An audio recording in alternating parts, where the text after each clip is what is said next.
నేను మంగళగిరి అభ్యర్థిగా మీ ముందర నుంచున్నా. ఆనాడు వాస్తవంగా మీరు ఎదుర్కొన్న సమస్యలు నేను తెలుసుకోలేకపోయా. అదేవిధంగా నేనేంటో మీకు అర్థమవలేదు. ఎన్నికలు అయిపోయినాయి.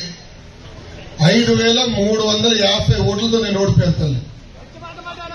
ఓడిపోయిన దగ్గర నుంచి నేను వదిలిపెట్టలేదు తల్లి నియోజకవర్గాన్ని. గతంలో ఎవరిని ఓడిపోతే వెళ్ళిపోయేవారు, పనిచేసేవారు కాదు. అలాంటిది నేను ఓటమి చెందినా కూడా మంగళగిరిలోనే ఉన్నా.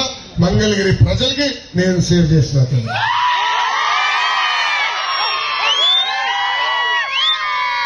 ఈ రోజు ఈ సభాముఖంగా కరకట కమలాసన్ గారికి సూటిగా ప్రశ్న వస్తుంది. కరకట కమలాసన్ తెలీదా? అరే మీకు తెలియలేదా? అక్కడ చెప్పండి. అదే నువ్వు ఆగబ్బా, పెద్దమ్మకి తెలియదంట చెప్పని. అమ్మా బాలబాబు గారు తెలుసు కదా, పవన్ అన్న తెలుసు కదా, వాళ్ళిద్దరు కదా అద్భుత నటుడు ఉన్నాడు.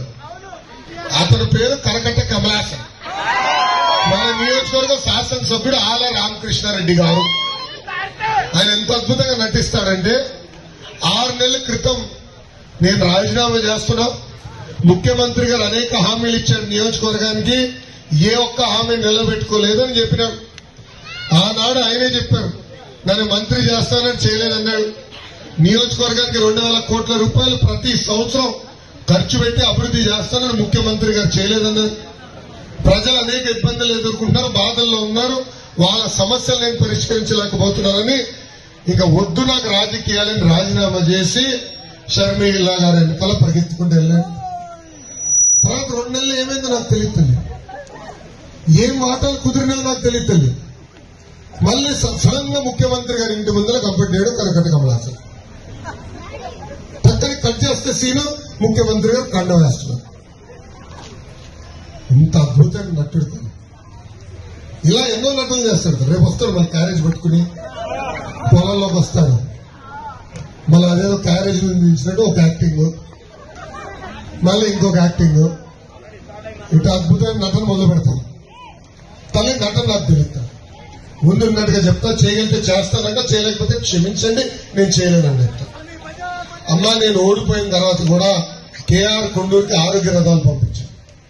మీకు ఉచితంగా అనారోగ్యంతో ఇబ్బంది పడుతుంటే, ఊర్లో ఎవరైనా అనారోగ్యంతో ఇబ్బంది పడుతుంటే వాళ్ళకి ఉచితంగా మందు బిల్లు మనం అందించాం. నిరుపేద కుటుంబాలను ఆదుకునే దానికి, స్వయం ఉపాధి కల్పించడానికి ట్రైనింగ్ ఇచ్చి కుట్టు మెషిన్ కూడా అందజేశాం. నిరుపేద కుటుంబాలకి తోపుడు బండ్లు అందజేశాం. నాకు తెలిసినంత వరకు దాదాపు 70 కుటుంబాలని ప్రతిపక్షంలో ఉంటూ ఆరోగ్య రథం కాకుండా ఆదుకుంటాం జరుగుతుంది. అదే కానీ మీరు నన్ను ఆశీర్వదించి దీవించి భారీ మెజార్టీతో శాసనసభ పంపిస్తే నియోజకవర్గ రూపురేఖ మార్చే బాధ్యత నేను తీసుకుంటాను.